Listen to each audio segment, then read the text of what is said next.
नमस्कार दोस्तों, स्वागत है आपका इस खास प्रस्तुति में जहां हम बात करेंगे G20 की, जो दुनिया की 20 सबसे बड़ी अर्थव्यवस्थाओं का एक महत्वपूर्ण समूह है। जी हां, आपने सही सुना। G20 यानी ग्रुप ऑफ 20 एक ऐसा मंच है जहां ये 20 देश एक साथ आते हैं, विचार विमर्श करते हैं और मिलकर ऐसे फैसले लेते हैं जो ना सिर्फ उनकी अपनी अर्थव्यवस्थाओं को बल्कि पूरी दुनिया को प्रभावित करते हैं। तो आइए आज हम G20 की दुनिया में कदम रखते हैं और समझते हैं कि यह कैसे काम करता है, इसके क्या उद्देश्य हैं और 2023 से 2025 तक इसने कौन कौन सी महत्वपूर्ण उपलब्धियां हासिल की हैं। दोस्तों, G20 यानी ग्रुप ऑफ 20 एक ऐसा मंच है जहां दुनिया की 20 सबसे बड़ी अर्थव्यवस्थाएं एक साथ आती हैं। लेकिन क्या आप जानते हैं कि G20 में कौन कौन से देश शामिल हैं? G20 में 19 देश और एक क्षेत्रीय संगठन यूरोपीय संघ शामिल हैं। ये 19 देश हैं: अर्जेंटीना, ऑस्ट्रेलिया, ब्राजील, कनाडा, चीन, France, Germany, Bharat, Indonesia, Italy, Japan, Mexico, रूस, सऊदी अरब, दक्षिण अफ्रीका, दक्षिण कोरिया, तुर्की, यूनाइटेड किंगडम और संयुक्त राज्य अमेरिका। अब आप सोच रहे होंगे कि आखिर ये देश एक साथ क्यों आते हैं? दरअसल G20 का गठन 1999 में एशियाई वित्तीय संकट के बाद हुआ था। उस समय दुनिया को एहसास हुआ कि वैश्विक अर्थव्यवस्था को स्थिर रखने के लिए देशों को एक साथ आकर काम करना होगा और यहीं से G20 का सफर शुरू हुआ। शुरुआत में G20 सिर्फ वित्त मंत्रियों और केंद्रीय बैंकों के गवर्नरों का एक समूह था, लेकिन 2008 में जब दुनिया एक और बड़े वित्तीय संकट से जूझ रही थी, तब G20 को नेताओं के स्तर पर अपग्रेड किया गया। तब से G20 वैश्विक आर्थिक समन्वय के लिए सबसे महत्वपूर्ण मंच बन गया है। यहाँ दुनिया के सबसे शक्तिशाली नेता एक साथ आते हैं और वैश्विक अर्थव्यवस्था, वित्तीय स्थिरता, जलवायु परिवर्तन, सतत विकास और अन्य महत्वपूर्ण मुद्दों पर चर्चा करते हैं। G20 का कोई स्थायी सचिवालय नहीं है। इसकी अध्यक्षता हर साल एक अलग सदस्य देश करता है।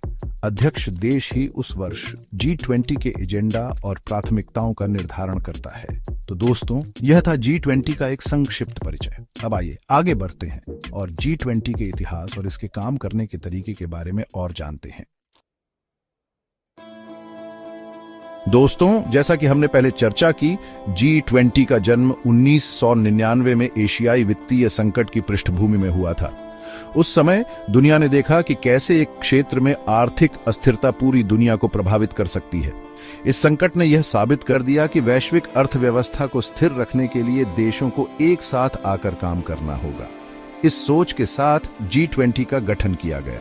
शुरुआत में यह सिर्फ वित्त मंत्रियों और केंद्रीय बैंकों के गवर्नरों का एक समूह था जो साल में एक बार मिलते थे और वैश्विक वित्तीय मुद्दों पर चर्चा करते थे। लेकिन 2008 में जब दुनिया एक और बड़ी वित्तीय संकट से जूझ रही थी, तब G20 को नेताओं के स्तर पर अपग्रेड किया गया। यह निर्णय इसलिए लिया गया क्योंकि यह महसूस किया गया कि वैश्विक अर्थव्यवस्था को स्थिर करने के लिए राजनीतिक इच्छा शक्ति और समन्वय की आवश्यकता है। 2008 में वॉशिंगटन DC में पहला G20 शिखर सम्मेलन आयोजित किया गया था। इस शिखर सम्मेलन में दुनिया के सबसे शक्तिशाली नेताओं ने एक साथ आकर वित्तीय संकट से निपटने के लिए ठोस कदम उठाने का संकल्प लिया। इसके बाद से G20 हर साल एक शिखर सम्मेलन आयोजित करता है, जहां सदस्य देशों के नेता वैश्विक अर्थव्यवस्था और अन्य महत्वपूर्ण मुद्दों पर चर्चा करते हैं। G20 का इतिहास हमें यह बताता है कि कैसे दुनिया ने समय के साथ बदलाव को अपनाया है और कैसे देशों ने मिलकर वैश्विक चुनौतियों का सामना करने के लिए एक मंच बनाया है। दोस्तों, अब तक हमने G20 के गठन और इतिहास के बारे में जाना, लेकिन G20 के असली उद्देश्य क्या हैं? आइए जानते हैं। G20 का सबसे प्रमुख उद्देश्य है वैश्विक आर्थिक स्थिरता और सतत विकास को बढ़ावा देना। इसके लिए G20 देश मिलकर आर्थिक नीतियों का समन्वय करते हैं, वित्तीय बाजारों को मजबूत करते हैं और अंतरराष्ट्रीय व्यापार और निवेश को बढ़ावा देते हैं। लेकिन G20 सिर्फ आर्थिक मुद्दों तक ही सीमित नहीं है। यह गरीबी उन्मूलन, रोजगार सृजन, स्वास्थ्य, शिक्षा, जलवायु परिवर्तन और अन्य महत्वपूर्ण वैश्विक चुनौतियों से निपटने के लिए भी काम करता है। अब सवाल यह उठता है कि G20 कैसे काम करता है। जैसा कि हमने पहले बताया, G20 का कोई स्थायी सचिवालय नहीं है। इसकी अध्यक्षता हर साल एक अलग सदस्य देश करता है। अध्यक्ष देश ही उस वर्ष G20 के एजेंडा और प्राथमिकताओं का निर्धारण करता है। G20 की बैठकें और शिखर सम्मेलन पूरे वर्ष आयोजित किए जाते हैं। इन बैठकों में सदस्य देशों के प्रतिनिधि विभिन्न मुद्दों पर चर्चा करते हैं और समाधान खोजने का प्रयास करते हैं। G20 की सबसे महत्वपूर्ण बैठक होती है नेताओं का शिखर सम्मेलन। यह शिखर सम्मेलन हर साल आयोजित किया जाता है, जहां सदस्य देशों के नेता एक साथ आते हैं और महत्वपूर्ण वैश्विक मुद्दों पर चर्चा करते हैं। G20 की कार्यप्रणाली में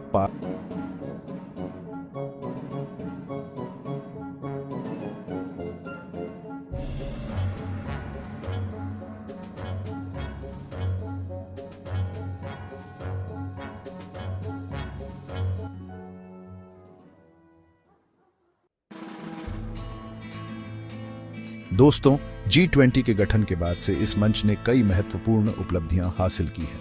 2008 के वैश्विक वित्तीय संकट के दौरान G20 ने दुनिया को मंदी से उबारने में महत्वपूर्ण भूमिका निभाई थी। G20 देशों ने मिलकर आर्थिक प्रोत्साहन पैकेज की घोषणा की, वित्तीय बाजारों को स्थिर करने के लिए कदम उठाए और अंतर्राष्ट्रीय व्यापार को बढ़ावा देने के लिए काम किया। G20 ने सतत विकास और जलवायु परिवर्तन जैसे महत्वपूर्ण मुद्दों पर भी महत्वपूर्ण प्रगति की है। G20 देशों ने पेरिस जलवायु समझौते का समर्थन किया है और ग्रीन हाउस गैस उत्सर्जन को कम करने के लिए प्रतिबद्ध है। इसके अलावा G20 ने स्वास्थ्य, शिक्षा, रोजगार सृजन और गरीबी उन्मूलन जैसे क्षेत्रों में भी महत्वपूर्ण योगदान दिया है। हालांकि G20 के सामने कई चुनौतियां भी हैं। G20 देशों के बीच आर्थिक और राजनीतिक मतभेद कभी-कभी G20 की निर्णय लेने की क्षमता को प्रभावित करते हैं। इसके अलावा G20 पर यह आरोप भी लगता है कि यह विकासशील देशों की चिंताओं को पर्याप्त महत्व नहीं देता है। G20 को इन आलोचनाओं को दूर करने और यह सुनिश्चित करने की आवश्यकता है कि इसके फैसले सभी देशों के लिए फायदेमंद हों। दोस्तों, भारत 1999 से G20 का सक्रिय सदस्य रहा है। भारत ने हमेशा से G20 के मंच का उपयोग वैश्विक मुद्दों पर अपने विचार रखने और समाधान खोजने में सहयोग करने के लिए किया है। भारत ने G20 के भीतर विकासशील देशों के हितों को प्रमुखता से उठाने का काम किया है। भारत ने यह सुनिश्चित करने का प्रयास किया है कि G20 के फैसले सिर्फ विकसित देशों के लिए ही नहीं, बल्कि सभी देशों के लिए फायदेमंद हों। 2023 में भारत ने पहली बार G20 की अध्यक्षता की। भारत के लिए यह एक ऐतिहासिक अवसर था जब वह दुनिया को अपनी संस्कृति, अपनी उपलब्धियों और अपनी आकांक्षाओं से परिचित करा सके। वसुधैव कुटुंबकम यानी पूरी दुनिया एक परिवार है। इस थीम के साथ भारत ने G20 की अध्यक्षता की और दुनिया को एक साथ आकर काम करने का संदेश दिया। भारत ने अपनी अध्यक्षता के दौरान जलवायु, वित्त पोषण, डिजिटल पब्लिक इंफ्रास्ट्रक्चर और सतत विकास जैसे महत्वपूर्ण मुद्दों पर ध्यान केंद्रित किया। दोस्तों, आइए अब नजर डालते हैं G20 की 2023 से 2025 तक की यात्रा पर और जानते हैं कि इस दौरान कौन कौन सी महत्वपूर्ण घटनाएं घटी। 2023 में भारत ने G20 की अध्यक्षता की और नई दिल्ली में G20 शिखर सम्मेलन का आयोजन किया। इस शिखर सम्मेलन में भारत ने वसुधैव कुटुंबकम, एक पृथ्वी, एक परिवार, एक भविष्य थीम पर दुनिया का ध्यान केंद्रित किया। इस शिखर सम्मेलन में एक महत्वपूर्ण निर्णय लिया गया, अफ्रीकी संघ को G20 का स्थायी सदस्य बनाना। इसके साथ ही G20 अब G21 बन गया है। इसके अलावा भारत ने अपनी अध्यक्षता के दौरान वैश्विक जैव ईंधन गठबंधन ग्लोबल बायोफ्यूल्स अलायंस की स्थापना की, जो स्वच्छ ऊर्जा की दिशा में एक महत्वपूर्ण कदम है। 2024 में G20 की अध्यक्षता ब्राजील ने की। ब्राजील ने न्यायपूर्ण विश्व और सतत गृह का निर्माण थीम के तहत G20 शिखर सम्मेलन का आयोजन रियो डी जेनेरियो में किया।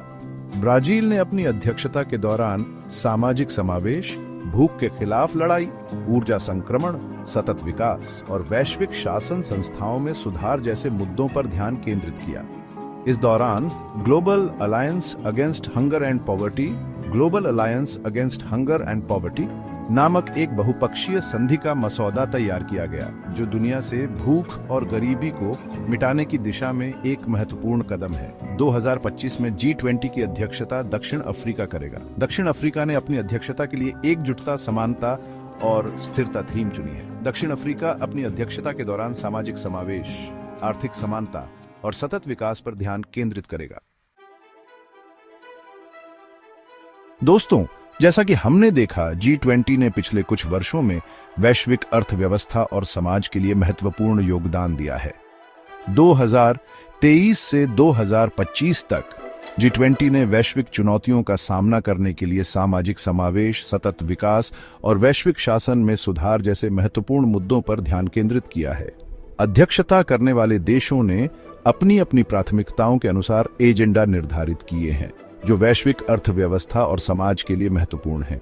हमें उम्मीद है कि G20 भविष्य में भी दुनिया के सामने आने वाली चुनौतियों का समाधान खोजने में महत्वपूर्ण भूमिका निभाता रहेगा।